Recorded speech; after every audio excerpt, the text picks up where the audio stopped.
Good morning. I actually think this could be really fun. What is a branch office? One or more associated persons. It could be one RR and an admin if the admin's paid by the broker-dealer. And I think that's going to pick up a lot of people because people think it's just one rep with their clerical staff. I can ignore the office. And you need to know what the office location looks. Now, I saw offices that were truly just an office, and there was no way you'd bring a customer in because you'd be embarrassed to show them the mess you work in.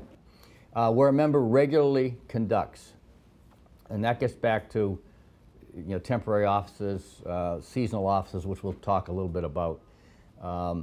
So there has to be some kind of a regular form of conduct of the business. And it's the business of affecting any transactions or inducing or attempting to induce. Again, big issue here is it's where it's even discussed before it's finalized. It's not where it is just finalized and where the documents are signed. And again, fairly broad because the regulators want to have a fairly broad net because they want to get as many locations thrown in the net that they can. Basic rules on branch offices. One is just what I said. One would be, if you have to have 2 or 3 meetings with a bunch of people on whether to register a location, I think you should. I believe in documentation, written documentation, because number one, it takes all the questions away. People can't say I didn't know, no one told me, or whatever the issues are. But you're getting credit for your good deeds. If the firm's delegated functions to somebody to manage a branch office, then document it. Make the person accountable. Don't have it in a state where somebody then could say, well, you didn't do this, you didn't do that. That's what I see in arbitrations, where people can reasonably say, well, no one told me. Order execution, structuring private placements, maintaining customer funds, final approval of new accounts, review endorsement of customer orders, supervising register rep at one or more other branches. So, I mean, that's a real set list of criteria, and that's your OSJ. Some firms, at least one in particular, made the mistake of applying that kind of exclusion from definition of branch office to a call center. So public call center, lower value client accounts would call into the location.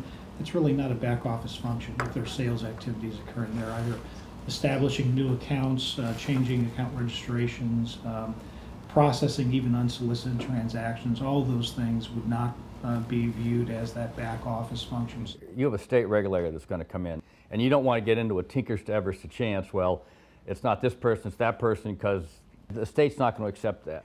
I think you have to have some way to say, look, from a regulatory perspective, there's one person that's going to have overall supervisor responsibility within your structure, but accountable to the regulators, because it's very simple. I mean, that's the way they operate. One name, one form, I want to find that person. The regulators are smartest to know what to look for in the documents. Right. And they're getting a very good handle of going to the sources. And they've defined one of the sources as compensation. So non-branch locations, including locations of convenience, those are the home offices, any other office location, and it's on a regular periodic cycle which shall be set forth in the supervisory procedures. So you get to set your own cycle, both with regard to the extended term and both with regard to the frequency. You can do what you want. It doesn't make any difference. As long as you say, well, I did this and this is why, and here's my verification, and then here we followed, this is the plan we followed, you have satisfied the rule. Like any securities lawyer will tell you that's all you can do. Break, 15 minutes, everything's down around the corner, right? So why don't we